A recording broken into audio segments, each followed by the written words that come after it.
എൻ്റെ പേര് അലക്സ് ചെറിയാൻ എന്നാണ്. ഇപ്പം ഞാൻ ദുബായിൽ 15 വർഷം അഡ്വർടൈസിങ് ഫീൽഡിൽ എൻ്റെ എക്സ്പീരിയൻസ് ഉപയോഗിച്ച് നാട്ടിൽ ഒരു സെയിം അഡ്വർടൈസിങ് കമ്പനി തുടങ്ങാനായിരുന്നു എൻ്റെ താല്പര്യം. അപ്പം അത് സംബന്ധിച്ച കാര്യത്തിന് ഞാൻ ബാങ്കിനെ സമീപിച്ചപ്പം ബാങ്കാണ് എന്നെ ഇങ്ങനെ വ്യവസായ വകുപ്പിനെയും അതിനെ ബന്ധപ്പെട്ട ആൾക്കാരെ സമീപിക്കാൻ വേണ്ടി പറഞ്ഞത്. അതും പ്രകാരം ഞാൻ ബാങ്കിൽ വ്യവസായ വകുപ്പിൽ ചെന്നപ്പം വളരെ നമ്മളെ പ്രോത്സാഹിപ്പിക്കുന്ന ഒരു സമീപനവും അതുപോലെ തന്നെ എന്തൊക്കെ ചെയ്യണമെന്നുള്ള കാര്യങ്ങൾ A to Z കാര്യങ്ങൾ അവർ പറഞ്ഞു തരികയും, സത്യം പറഞ്ഞാൽ ഇതിൻ്റെ പുറകെ നടന്നപ്പോൾ എനിക്ക് ഫോട്ടോസ്റ്റാറ്റ് അങ്ങനെയുള്ള കാര്യങ്ങൾ എടുക്കാൻ വേണ്ടി മാത്രമേ എനിക്ക് ഇതുവരെ പൈസ ചിലവായി. അതായത് ഒരു 100 രൂപ താഴെ മാത്രം.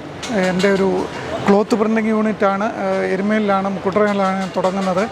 അപ്പം മൊത്തം 20 ലക്ഷം രൂപ മുടക്കാണ്. അതിനകത്ത് 12 ലക്ഷം രൂപയാണ് ബാങ്കിൽ നിന്ന് ഇപ്പം പാസ്സായി അനുവദിച്ച് വന്നിരിക്കുന്നത്. അപ്പം ഇതിനുവേണ്ടി ഇതൊരു ഭയങ്കര വിപ്ലവകരമായ മാറ്റമാണ്. ഇത്രയും നാളും ഇതെന്തുകൊണ്ട് നടന്നില്ല എന്നുള്ള ചോദ്യത്തിന് പ്രസക്തിയില്ല. ഇനിയും ഇതൊരു ഭയങ്കര ഒരു മാറ്റമാണ്. എനിക്ക് തോന്നുന്നു ഈ വിപ്ലവകരമായ മാറ്റം കൊണ്ടുവന്നത് നമ്മുടെ വ്യവസായ വകുപ്പ് മന്ത്രി ബഹുമാനപ്പെട്ട ശ്രീ P. രാജീവാണ്. അദ്ദേഹത്തെ ഞാൻ ഏറെ ബഹുമാനിക്കുന്നു. അദ്ദേഹം വളരെ പുരോഗമനപരമായ മാറ്റങ്ങൾ കൊണ്ടുവന്നത് അദ്ദേഹം വ്യവസായ വകുപ്പ് മന്ത്രി ആയതിനു ശേഷമാണ്. ഇങ്ങനെയുള്ള മാറ്റങ്ങൾ നമ്മുടെ വ്യവസായത്തിൽ ലോകത്തിലെ മറ്റേതൊരു രാജ്യത്തോടും കിടപിടിക്കുന്ന രീതിയിലുള്ള വ്യവസായങ്ങൾ ഉയർന്നു വരാൻ ഇടയാകുമെന്നുള്ളതിന് യാതൊരു സംശയമില്ല. കാരണം ഇത് അദ്ദേഹത്തിൻ്റെ ഒരു വൻ നേട്ടമായിട്ട് തന്നെ നമുക്കിത് കരുതേണ്ടി വരും. അദ്ദേഹത്തെ ഞാൻ വളരെ ബഹുമാനിക്കുന്നു. ഈ വിപ്ലവകരമായ ഒരു മാറ്റത്തിന് തുടക്കമിട്ടത്.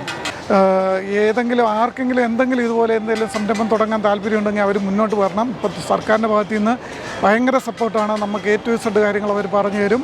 നിങ്ങൾക്ക് തീർച്ചയായിട്ടും ഇത് സാധിക്കും. അങ്ങനെ മടിച്ചു നിൽക്കരുത്, നിങ്ങൾ മുന്നോട്ട് വരണം.